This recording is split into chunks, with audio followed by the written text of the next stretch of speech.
자, 카뱅에서 3.6% 주담대가 나오던데 말이 되나요? 기준금리가 3.5%인데 이게 말이 돼요? 안 되죠. 관치 이야기를 왜 많이 하느냐. 당연히 지금 억지로 찍어 누르고 있는 중입니다. 우리나라는 가장 큰 리스크가 지금 가계부채 리스크예요. 과거 미국에서 리먼 터졌을 때 순수 가계부채가 GDP 대비로 97% 정도 됐는데 지금 우리나라 가계부채가 100%가 넘어갔습니다. 그리고 숨겨진 대출, 전세 보증금은 사적 대출이죠. 전세 보증금, 그 다음에 법인 부동산 투기, 법인도 갭 투기 많이 했죠. 그 다음에 뭐 개인 사업자 대출 투기, 이런 것들 다 따져보면은 200%가 넘어가요. 그러니까 이게 터질까봐 전전긍긍하면서 금리를 낮추는 건데 억지로. 그러니까 막 이런 것도 나오고 특례 보금자리론 해가지고 하는 이유가 뭐냐? 지금 DSR이 굉장히 심각하다. 그러니까 바로 밑에 이런 질문도 같이 하시는 거죠. 우리나라 은행도 위험하지 않을까요? 우리나라 은행은 당연히 위험하죠. 위험 안 하면 이상한 거죠.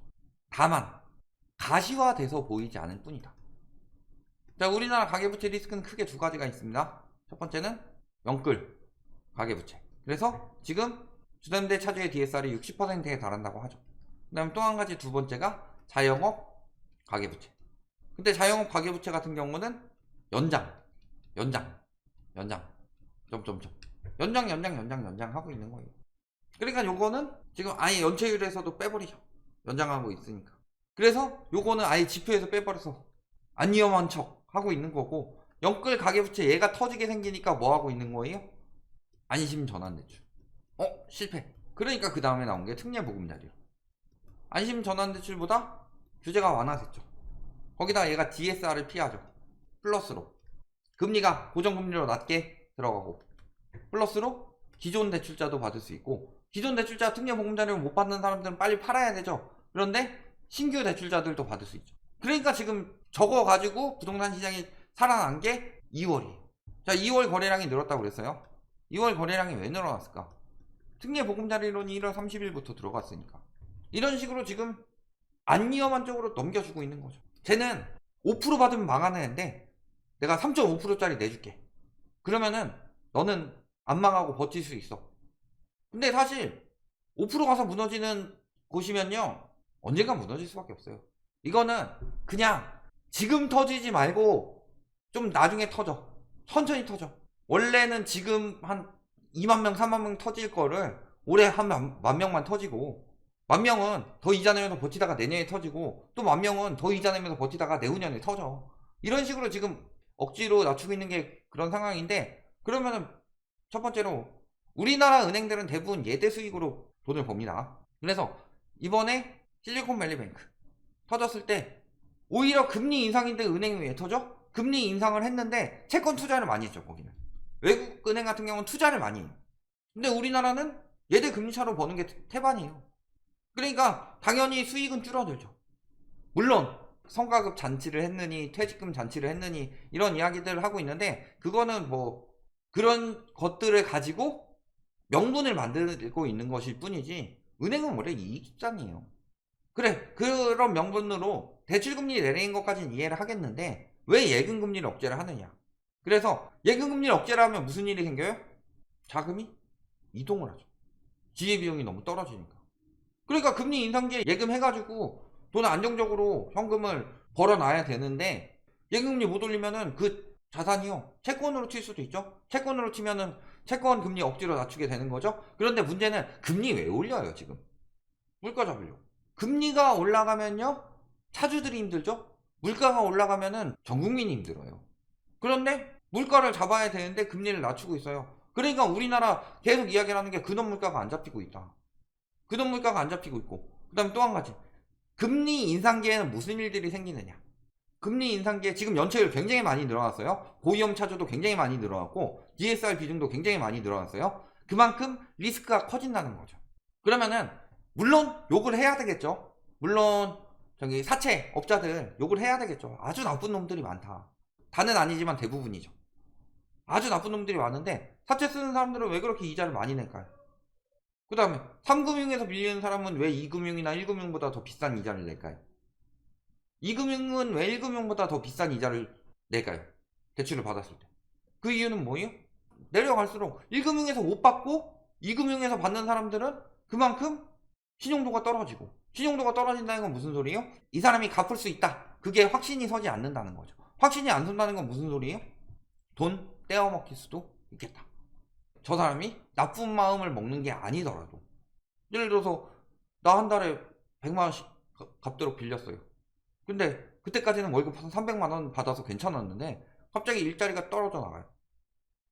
일자리가 안정적인 곳이 아니라서. 이런 리스크들. 그러면 그 리스크는 누가 지어야 돼요? 2금융에서 떼인 사람은 2금융권에서 져야 되는 거고, 1금융에서 떼인 사람들은 1금융권에서 져야 되는 거예요. 그러니까 서브프라임 모기지 사태도 어떻게 터진 거예요?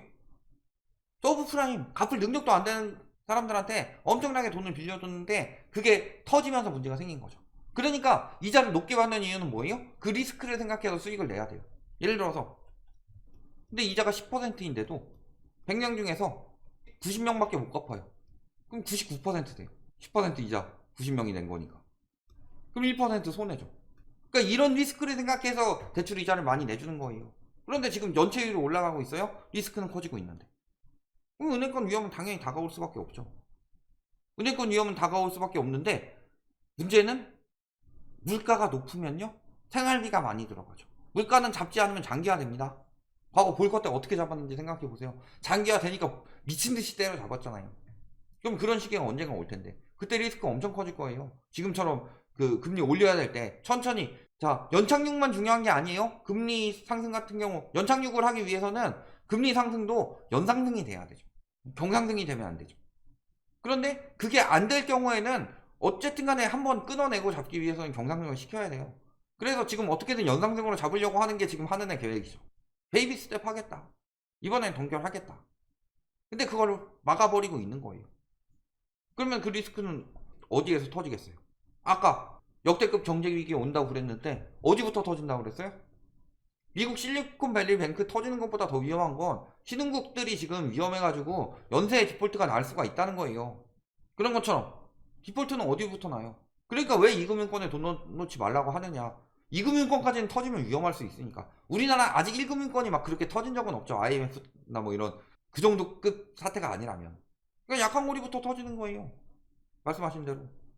2금융권이 터지게 생기면, 2금융권이 터지면, 근데 지금 2금융권 터지는 걸 어떻게 막고 있어요? 1금융권에서 돈 풀어서.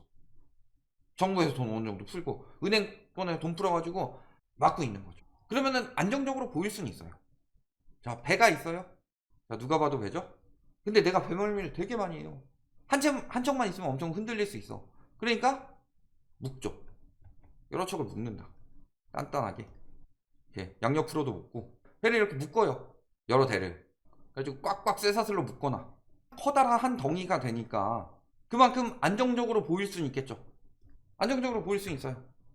근데 하필 동남풍이 불고 있어요. 우리 삼국지 봤죠.